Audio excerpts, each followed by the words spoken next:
Hey guys, what's up? Welcome to the channel. Today I figured we'd do something a little different. So most of my videos are how-to or maybe going to the track or different other things, but I wanted to talk about what I paid for the ZR1 here, kind of how much my monthly payments are, and then what it costs me to insure it. Now, when I decided I wanted a Corvette, I actually had already had one. So my wife had a 2009 silver automatic LS3 base car.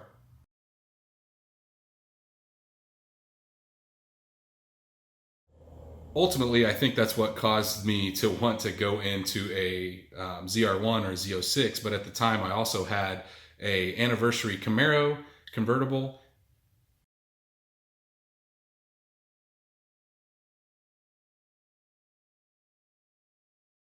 and I had this 2002 Trans Am WS6.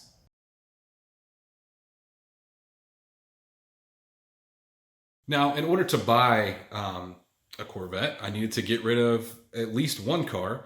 And what I thought would happen was I'd list both the Camaro and the Trans Am for sale. One would sell, then I'd go find a Z06 in either the Jetstream Blue or Cyber Gray.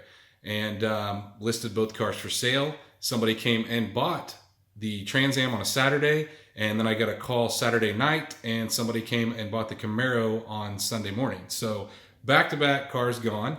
That gave me the ability to go look for a ZR1, which was ultimately the goal anyway, but I would have settled on a Z06.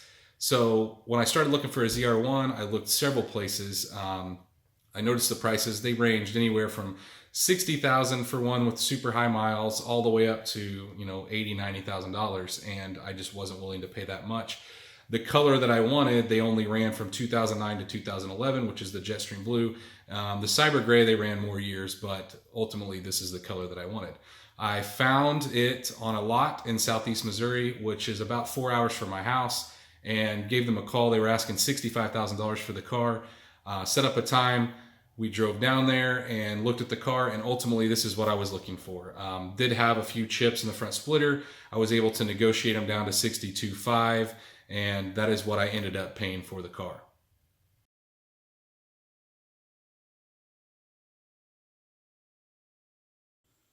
Once we settled on that price and taking consideration that I did have a few things to fix, mainly that front splitter just had some chips in it, and that was something that was relatively simple. I just had them back off the price enough to order a new splitter, and actually was able to fix the one that was on it. But we're moving on to payments. So when I was looking at payment options, I always give the dealership that I'm dealing with an option to meet or beat what I have as far as financing coming in. So what I had was PenFed Credit Union. I've used them for several car purchases, and they're just great to deal with.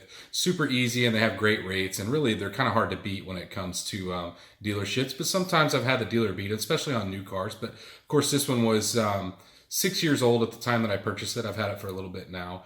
And they just weren't able to be competitive as far as rates go. They were able to get to 3.9% for 72 months, but PenFed ultimately gave me 2.9 for 60, and 60 was really more than what I was looking for anyway. Now, most of the time I put quite a bit of money down, and after I sold those other two cars, I did have some money to put down, but I decided to keep a majority of that, and I put $3,000 down. So I financed 59.5 for 60 months at 2.9% through PenFed, and that brought my payment to $1,076.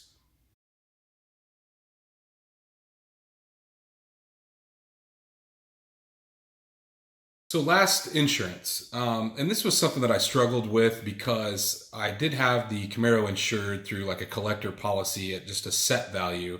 And the company that I was going through at the time only would give me the option to insure full MSRP on this car. Well, the MSRP on this car is 120 grand, and the car's not worth $120,000, nor should it be insured for that, and so the rate was just astronomical. So I did find another insurance provider that was able to get me a $70,000 agreed value, which is what I ultimately decided to put on it, and that premium was $1,000 a year. Now, after having them for a little bit, my rate kept going up, and I've got a clean driver record, married, obviously over 25 years of age, so just the rate just didn't seem right to me. So I started shopping it again and ended up with another company, and they're $920 for 1 year of insurance. Now, I thought that was more than reasonable. After reading on the Corvette forums, some other people, you have some that are really high and some that are really low, but ultimately I was happy with $920 a month. So that is what I pay for insurance. Guys, I hope you liked this video. It is, like I said, a little bit different than what I normally do, but I would like to do a few other things kind of like this. I'm also going to go over kind of the modifications to the car, what I spent on it, kind of how that played out. So if you like this video, please smash that thumbs up button. If you haven't subscribed, go down there and hit the subscribe. Make sure you hit the bell icon. That way you notice every time I drop a new video. And stay tuned to see what we do next.